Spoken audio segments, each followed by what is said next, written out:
Today's meeting is being hosted from the lands of the Yorta people, and I wish to acknowledge them as traditional owners. I'd also like to pay my respects to elders past, present and emerging. We should note, of course, that these lands have never been ceded. And our special guest today is Greg McGarvie. But before I hand over to Greg, there's a couple of housekeeping matters. Please put yourself on mute, because that'll cut out any background noise. And of course, unmute yourself when you want to ask a question. Well, after Greg has spoken, we'll do a brief Q&A, and I'll try to manage that and so ask you to be patient. So it's my hope to have today's meeting wrapped up by midday.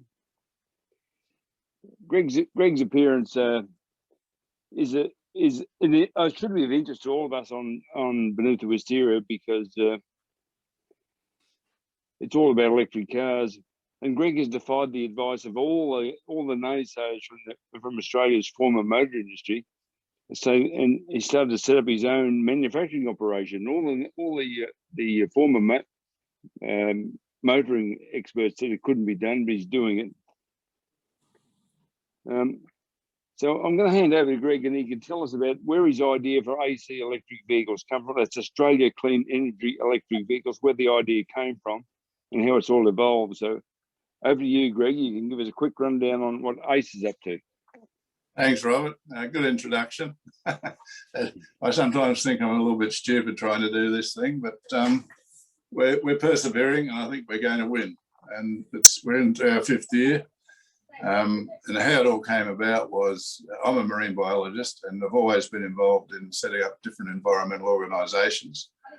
And I sort of scare my partners a bit when I say, well, this is the last one I'm doing. This is my last gasp.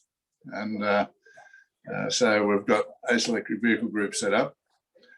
And the only reason we're persevering in Australia is because of the technology we're bringing to the table and the partners.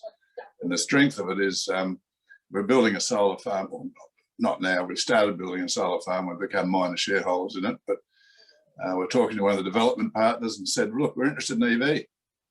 And he said, oh, I better introduce you to a friend of mine. And he introduced it to Dr. Charles Kung.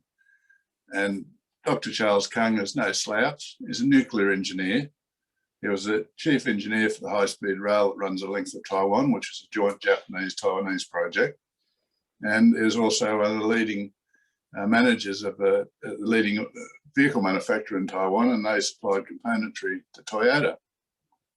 So he ticked a few boxes, and then introduced us to our partner, Gerhard Kerr. And Gerhard's a modest German. I don't know how you get a modest German. He says he's just a mechanic, but he actually worked on the smart car with Ernst Tomke in 2000. And so if you look at our vehicle and you know the smart car, you can probably see some little genetic similarities between them. Ours is a series 3 of that. And he also was set up and managed the FRP division for Benz, which is fibre reinforced plastic. So we claim, and I think we're pretty safe in claiming, we have the most advanced, or the leader in production 100% composite vehicle manufacturing technology, working with us. And those two have brought the clever smarts they've brought to the table is they've developed up a smart manufacturing cell. Effectively, the vehicle is 14 components in its skeleton. I call it a skeleton, being a marine biologist. I should be calling it a chassis, but I call it a skeleton. And the 14 components are chemically welded, and they create a cage effectively that's 2 or 3 times stronger than the equivalent in metal. And then over that, we put the skins. And the whole lot, as I said, is plastic.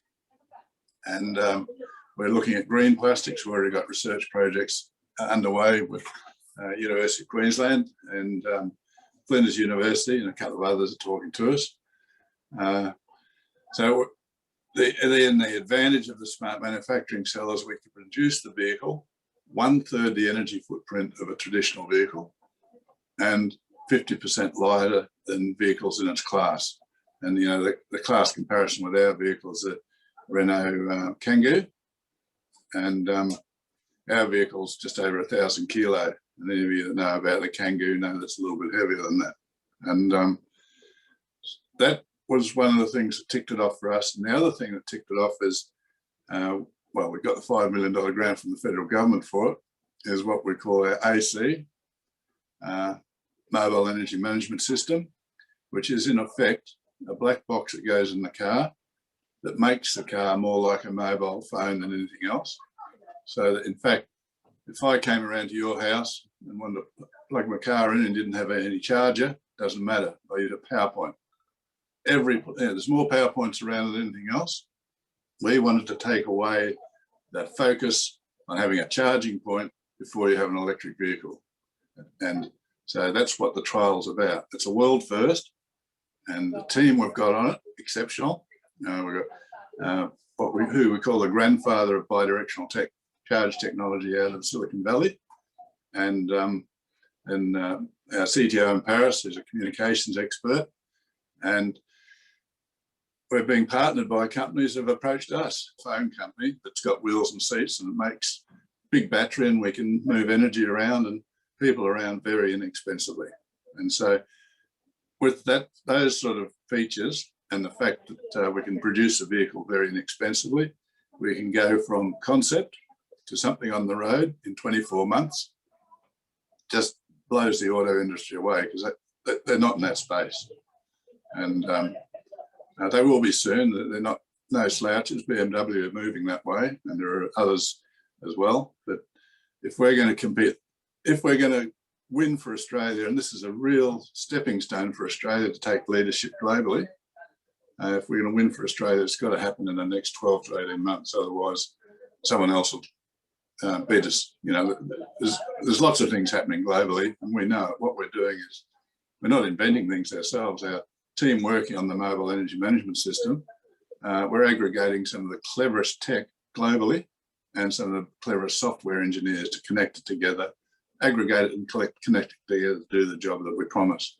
And part of that promise is that if I came around to your place, Robert, and plugged in, before anything even happens, my vehicle has analysed your home circuit and said, yes, we can take this much energy. And if you then switch the toaster on and the air conditioner on, the vehicle will say, oh, okay, well, I better slow down so we don't cook your house.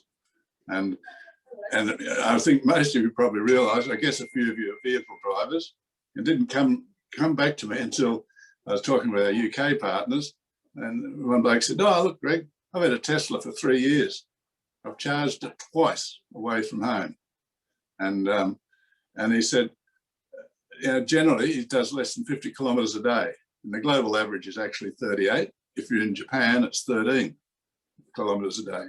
And for our vehicle, it uses 12 to 14 kilowatt hours per 100 kilometres. So if you're only doing 50 kilometres, 6 kilowatt hours of energy, which is equivalent to a 2-bar radiator running for 3 hours. If the standard house circuit can't handle that, we should be talking to our grid operators and everyone else, because there's a lot of things being thrown up to slow down the uptake of EV. And one of them is that we have to have charge points everywhere. And I know in China at the moment, they're not facing that problem. They're using the plug-in sort of solution, but it's not bi-directional. And you know, that's one of the things. And we see huge advantage with the EV because it's just convenient. Just like your mobile phone, you plug it in at home. Next morning, car's full. You're not hunting around for the cheapest fuel station and all the other issues with it. And I'm preaching to converted. I know you all understand that, but that's sort of my introduction. Greg, can you quickly talk about the price? That's probably an important issue for most people. So yeah, no, that's and the batteries too. That would be good. So yeah. Look, the batteries we're using in it at the moment are a lithium phosphate. We've got 3 standard sizes: 30, 50, and 60 kilowatt hours. Our vehicle, because it's been designed ground up as an EV, the battery pack actually drops out from below the vehicle. So then the purpose for that is that as battery technology improves, it's very simple just to put a new system in. And the other thing is with the sale of our vehicle, we'll be selling the batteries, the smart batteries first. You put them into your home and you've got your home storage. And then when the vehicle's delivered, pop the battery into the vehicle and you've got mobile home storage. And The pricing of the vehicles we think is not too bad. We've priced them purposely the same as you price a fossil fuel smoker. The battery, we either rent or lease, can buy it if you want, but by renting or leasing, if there's any issues at any track, it's just down the track, it's a quick swap over. And when you buy a petrol vehicle, you don't sort of buy 5 years of fuel in advance. So we're saying we treat the battery separate from the vehicle. And that's a long-winded way of saying that we're selling the vehicle and leasing or renting the battery. And the vehicle price for the ute is $26,000. That's a target price. We don't know what the government's going to do. And for the cargo, the little van, which is 500 kilo capacity in the back and 3 cubic meters, it's 29,000. And for the urban, little second home, second four-seater vehicle, it's 35. Well, do you have problems with Australian automotive design rules? Yeah. Well, everyone asks that, and they all get carried away about it. But the vehicle, to give you some idea, this vehicle that we've got at the moment has been built. There's about 200 of them already been built. Charles and Gerhardt set up their first factory in China because China actually offered them the best deal. And I visited that factory last year. It's in Yunnan.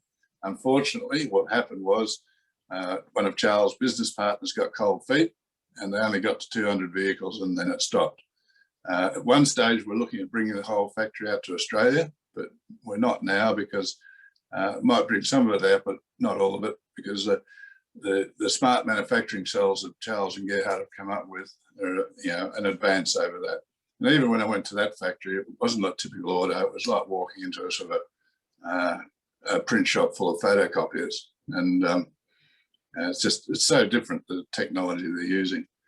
But getting back to the ADR, it took a long time to get to it, Lewis, but with the ADR, all the vehicles, these vehicles were tested in 2015, crash tested in recognised labs in China. They're done to European standard because these are export vehicles. So what we're doing now is using those test reports, and they'll be brought in through ADR, and we'll just go through the whole process of what's required. We've got no concerns about it. We're aiming for an ANCAP 5 rating, and the first lot of vehicles that we're actually testing in this trial are a mule. I can't tell you too much more about them, but they have a full ANCAP rating at the moment. And the trial vehicle is, if you want to call it, a prototype of our Transformer series. The Transformer series of vehicles, effectively it's a cabin chassis, and it can be converted in 15 minutes to an ambulance, to a minibus, to a ute, or to a van. And that's pretty clever technology that Charles and Gerhardt have developed. That's Series 4, and that's prototype is being used in the mobile energy management system trial. And while that's happening, we're expecting the funding to come through for the factory. As you know, we've got over $2 million of reservations already. And when that funding comes through, we'll be then developing up the Series 3 and getting all the compliance process sorted there. I hope that answered your question. What's the range of these vehicles?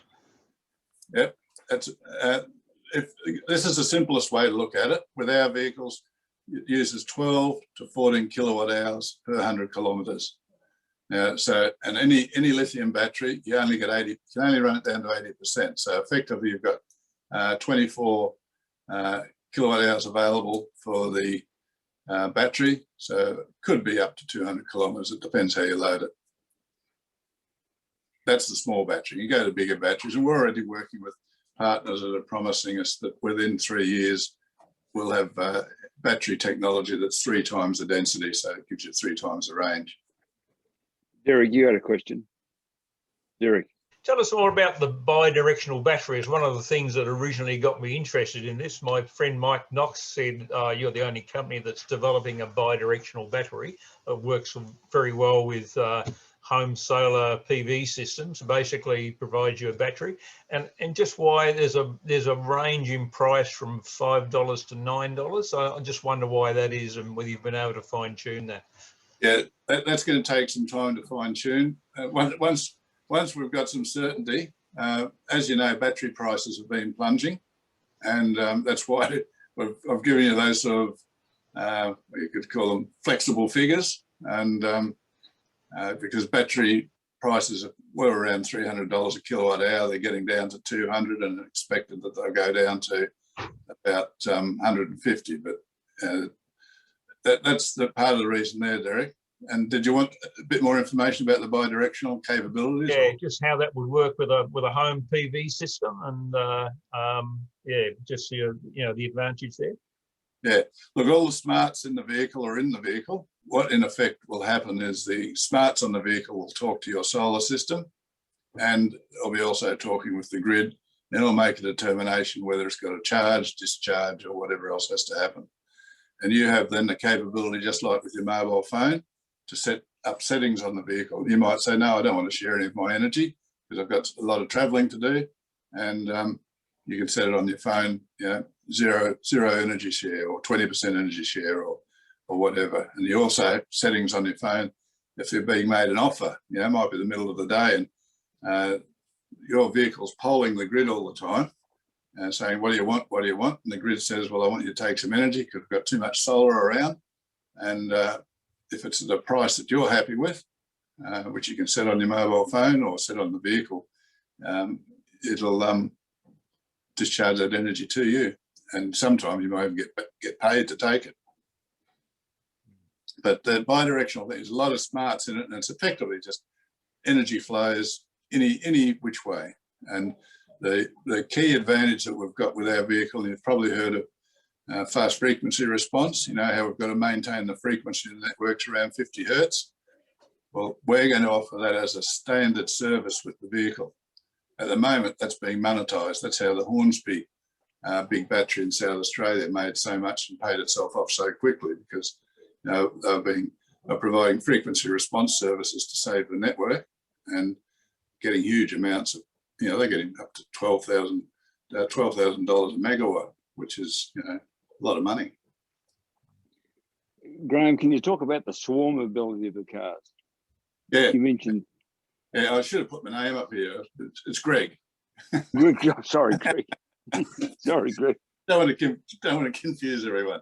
But no, the swarmability is in effect, you might have your car at home or you might be somewhere and a signal will come through and say, look, there's a disaster in East Gippsland, all the power's out or this part of the suburbs out, and it might make an offer to you. So if you can take your vehicle there, you're going to get paid 40 cents a kilowatt hour, 50 cents a kilowatt hour. And so you drive the vehicle there. It's got an onboard 240 volt plug, so you can plug in and provide communications or whatever else, or just plug straight into the circuit if it's secure. And in a disaster, the key things are communications, and that's the main advantage of it. The battery on it is, as I said, a 30 kilowatt hour battery. Most houses run about 10 kilowatt hours a day. And so if you're frugal with your energy, you could run your house off your car for quite a while. And part of the thought process behind this came from Bjorn, our partner in Silicon Valley. Because over in the States there, and you would have heard last year, I think it was the year before, they lost 24,000 homes with wildfires. It was started by power lines coming down. And so, of course, the insurance rates of the power companies have rocketed. And now they have a power supply cut-off day. So they signal everyone, say, listen, too windy today, there's a chance our power lines might blow down and cause a fire. No power. And so the punters aren't real happy losing their power and having the fridges go warm. So there's been a big move in California to switch and pivot toward the idea of, if you've got an EV at home, you run the house off the EV. And so no longer got that issue. And California, yeah, go on. So, no, Greg, I was going to say, Marissa and I are involved with a project in Tatura called Zero Carbon Tatura. Right. How can we, and we're launching it fairly soon, how can we promote your car there? Or how do we get a car there, for argument's sake? When is it? 22nd of April. Yeah, 22nd of April. I thought you were Nick. It's Marissa. Yeah, it's a hubby's account, yeah. Yeah, it's probably unlikely. We've got our vehicle, as I said, it's in South Australia with Flinders University, and Senator Rex Patrick, who helped secure this $5 million for us. He's a real advocate, and he wants to drive the vehicle to a EV council function that's been run by one of the councils over there. So we're unlikely to be able to help with that, unfortunately. How Next would we year- publicise it though? Say again? What's the best way for us to publicise it? Have you got brochures or something, or Yeah, well, we can. or do we just put a link to your website or something? I think that's the easiest. Yeah, just a Yeah, web. yeah. Yeah. Okay. Right. Yeah, and look, thanks. and likewise, if you want anything promoted with your group, I've got 25,000 LinkedIn followers, good. and they're all sort of been filtered. They're not just anyone. They're people, you know, associated with our focus on what we need to see in the future. Can you tell me about agents, Greg? Yes, You're looking for agents. Yeah, we are, and we haven't got all the paperwork sorted out on that yet, but the way we're focused on it is we'll probably be offering to the people that have reserved our vehicles and the first movers on buying the vehicles the opportunity to be an agent, because at least then they've got the vehicle. And we're looking at focusing on agents in all the major cities and all the major communities around the country, rather than looking at a distributorship, because we really don't need it, and that's just an extra cost. And the way it works is the agent will have a special mobile app on their phone. If there's a website inquiry and it's come from, say, Shepparton, the agent in Shepparton will get a signal, say, oh, such and such has just made an inquiry about the vehicle, make contact, and he can make contact or she can make contact and share effectively a virtual tour of the vehicle. And if they're interested, book a test drive. And then if the vehicle's sold, well, the agent, of course, picks up a commission based on that. So how does the vehicle get to the customer though? By truck. Yeah, but does it come direct from the factory to the customer? Yeah, direct from There's no middleman anywhere. No. Okay. Yeah. And look, I'll tell you why we did it that way. I'm not sure if you. I'll get you in a minute, John. Sorry, but the reason we did it that way was a survey. I did a survey of our subscription base, and it came up 75% would prefer not to deal with a distributor. You know, they prefer to take it directly with a guarantee that if after 30 days they don't like it, they can give it back. And I know, I'm pretty sure the numbers that we want to give it back will be pretty tiny. Greg, I was interested in the $5 million grant from the federal government. What sort of strings attached there? What areas is that to cover? It has to. The criteria for it were or are the mobile energy management system that we're working on. And that's ticked off because I should explain. I'm also on the task force for AEMO. That's Australian Energy Market Operator. They're effectively the policemen that run the networks, and that's been very useful because we've got through a new report that actually opens up opportunity for EV. Before we got the grant, the government did its due diligence and talked to the AMC, which is Australian Energy Market Commission. They're the ones that set the rules. And they said, yes, we need to see this. And following the information on regulations that I've shared with them through our contact in California, AMC have said, we're going to be there in 2025, very similar to California. So, and look, they're quite progressive, John. There's, you just have to have the right people in the room talking. And I'm pretty impressed that they're really focused on how they can ensure that the grid and energy is secured. And they all recognise that having electric vehicles and batteries everywhere around the place is one of the best grid security solutions going. Because effectively what happens is, let's say there's 1,000 cars around Shepparton and there's some sort of major power disturbance, the grid just calls up on the vehicles and you inject the energy in. So it's effectively a virtual power plant and a virtual storage network, just like the Hornsdale battery in South Australia. Ben Maharry's got a question down there, Greg. G'day. Hello, everyone. Greg, Yes. Servicing of these vehicles. I know that electric vehicles don't need much servicing, but aren't you going to have some sort of a dealer network to do routine servicing? Yeah, and look, what we've done is, and this came to us actually, the MTAQ, Motor Trades Association of Queensland. For some reason, they had a very imaginative director. He allowed us to build our first vehicle in his workshops there. He said, Greg, use my workshops. And that's where the first vehicle was built in March 2019. And we had to do a service on the vehicle, of course, once it was built. It took 6 days, came in 6 boxes. And we flew in an engineer from Germany. He didn't speak any English, so that was a problem. So we got another local mechatronics engineer that spoke both German and English. And they built it out of the box over 6 days. And I'm not religious, but on the 7th day, guess what? They drove it out of the workshop, and I videoed it, stuck it on LinkedIn, and got 21,000 views. And I thought, well, we must be onto something here. And then I'm from Harvey Bay, so I'll take it back to Harvey Bay. So we shipped it up to Harvey Bay because it's left-hand drive, so it's hard to get it, all the roadworthy stuff. You know what the local rules is, the whole process you go through. But anyway, I took it up to Harvey Bay to demonstrate it. And we did a delivery service because it hadn't had anything done. We took it into Bob Jane, got the wheels aligned, and that was it. So in terms of service work, you'd be looking at probably, I'm saying allow $50 a year for service, but it's probably 50,000 K before you need to really do anything. And the main things that you'll need to worry about are tyres and wiper blades. So even the brakes will be 3 times the life of your existing. yeah, so it decelerates. When you take your foot off the accelerator, it decelerates, and that puts energy back into the battery as well, yeah? True, yeah, regenerative braking, yeah. So one other question. Yep. You're going to be making these in China and bringing them into Australia, or what? I didn't quite understand what you were up to there. Yeah, now look, the first vehicle that we built here came in 6 boxes, as I said. Yeah. Came out of the Yunnan factory in China.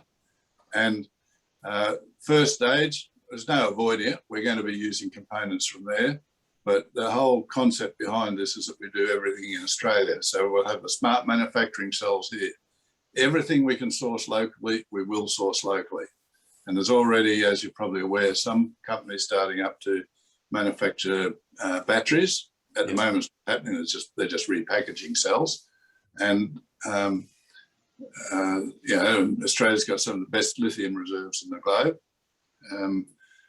Our plastics will be local. We'll be using local hemp or marijuana and local bioresins. We can't use local bioresins.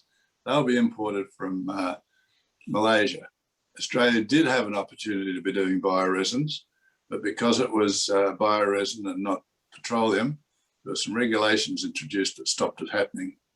So until that changes, we're importing bioresins.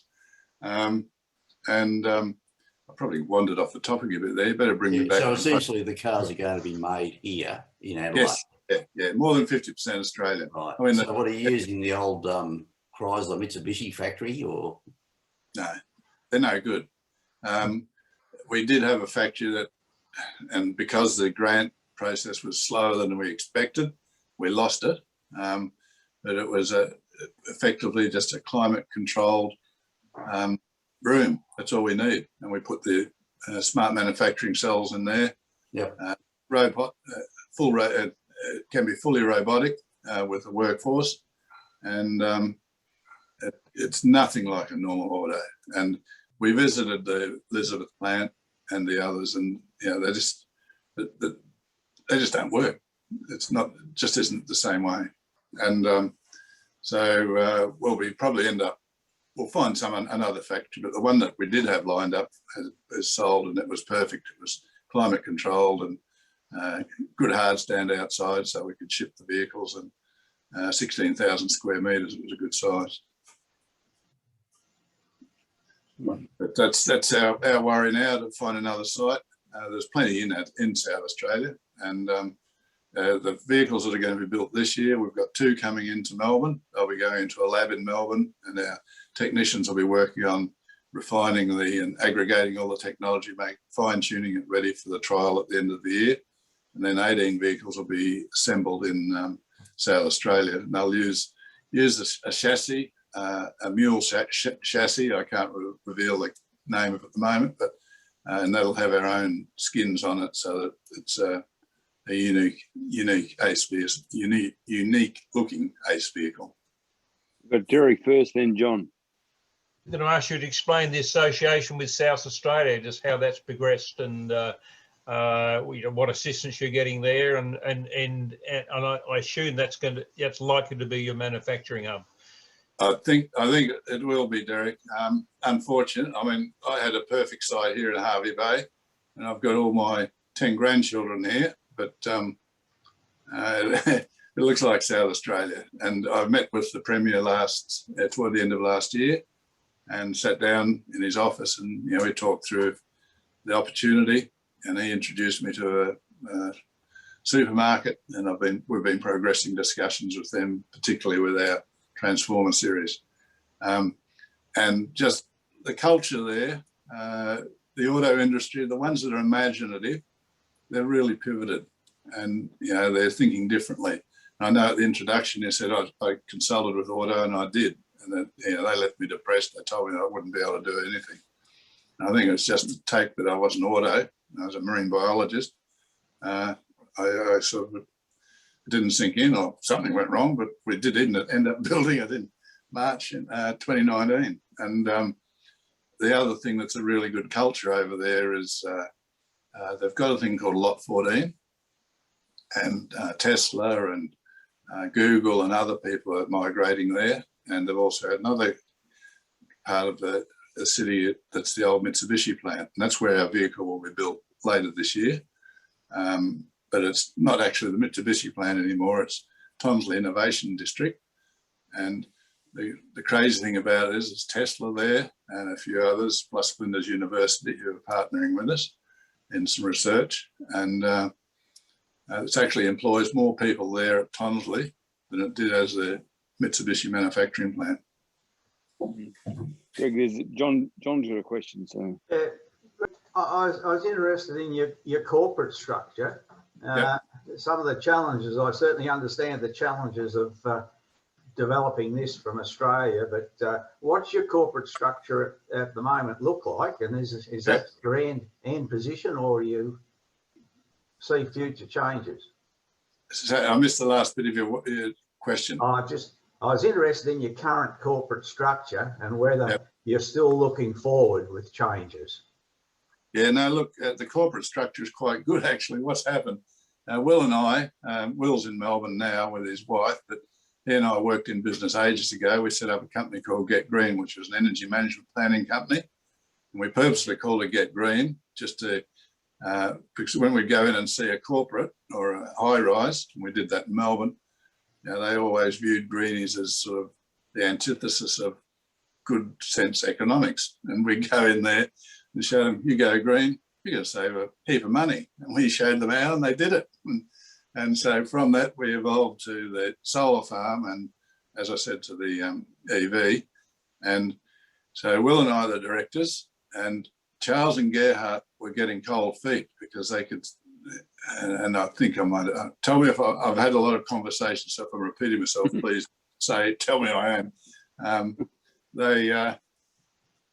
Charles came to Australia. He was going to inject some money into the project. He came here and he said, Greg, great vehicle ownership here.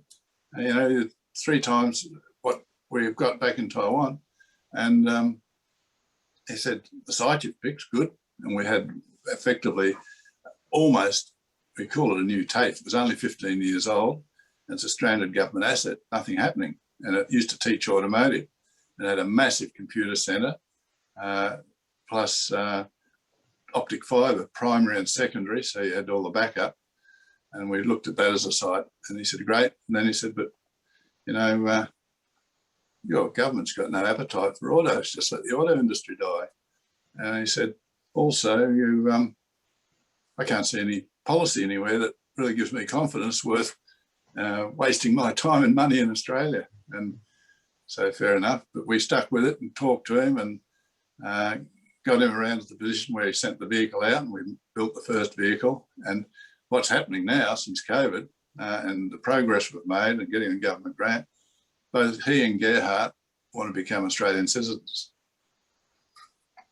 So 4 directors, Gerhard, Charles, myself and Will.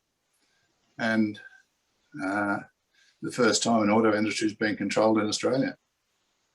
It's still a private company, Greg. It is, yeah. And look, we purposely did that. It might be the wrong strategy, but purposely did that because we don't have a lot of money. I've blown every cent I've got so far.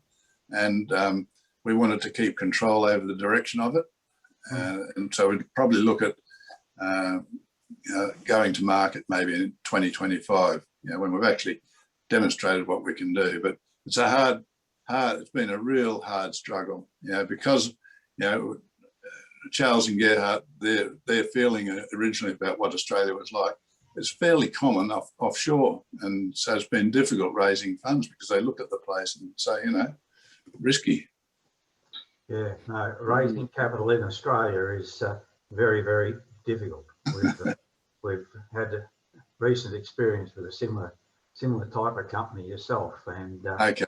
we've had to shift it offshore, to actually get the capital required to grow this company to where it should be. And that was the first advice I kept getting from government. Oh, Greg, don't try here. Because I was asking, why is it so hard? And they said, go offshore, demonstrate everything, then come back. What a stupid attitude. Yeah. You're talking about bringing a vehicle to Melbourne at some stage. What's the potential to bring it up to Shepparton? And maybe it's something that SLAP could facilitate to allow a demonstration here, perhaps in association with other vehicles. Might not be just ACE, but it's something. Yeah, no, that's fine. It's good having a.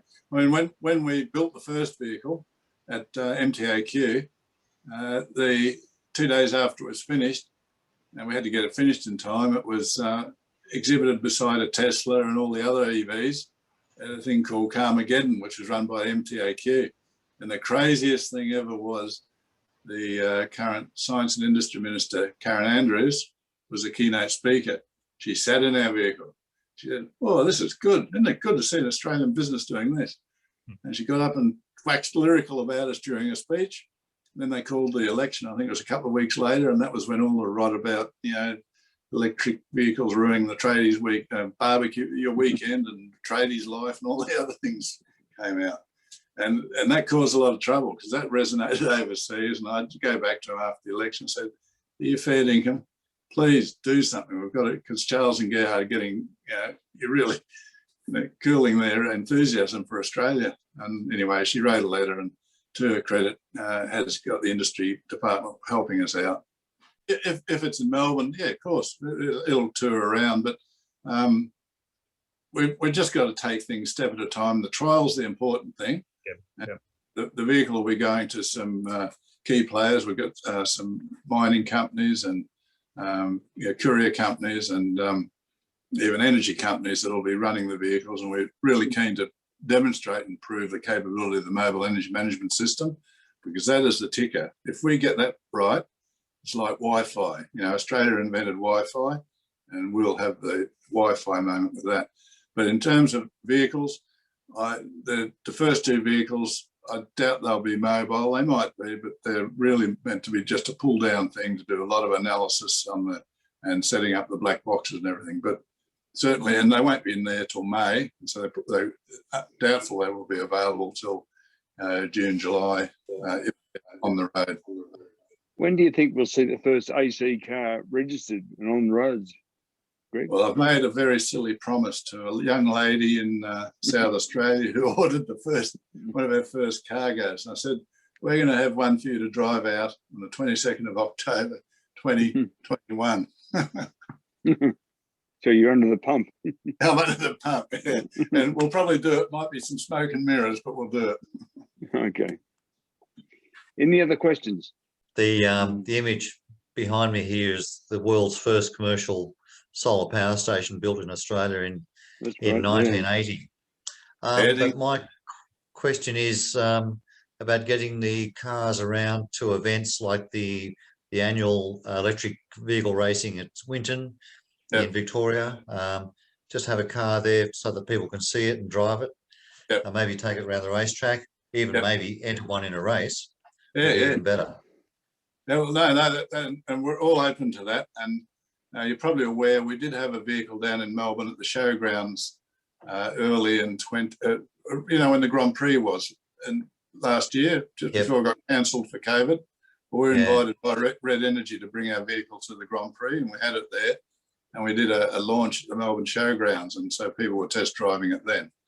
We want everyone to get in and drive it. So once the vehicle's available, we'll be open to all of those sort of things. And I've already got a bet on a drag strip. We've got a partner in WA that's got some very clever electric motors. We're going to put one of these motors into probably the cargo, and I'll just sort of drive it out onto the track and take out a dragster. Maybe one driving. Who's got one more question? Yeah, have you got a picture of this vehicle that we can see now? On the website. Yeah, go to the website. There's everything there. There's videos, the works. And the website is, just look up Ace Electric Vehicles in your Google, and that should take you straight to the website. Well, no other questions? Well, thanks very much, Greg. That's been wonderful. Look, good to catch up with you all.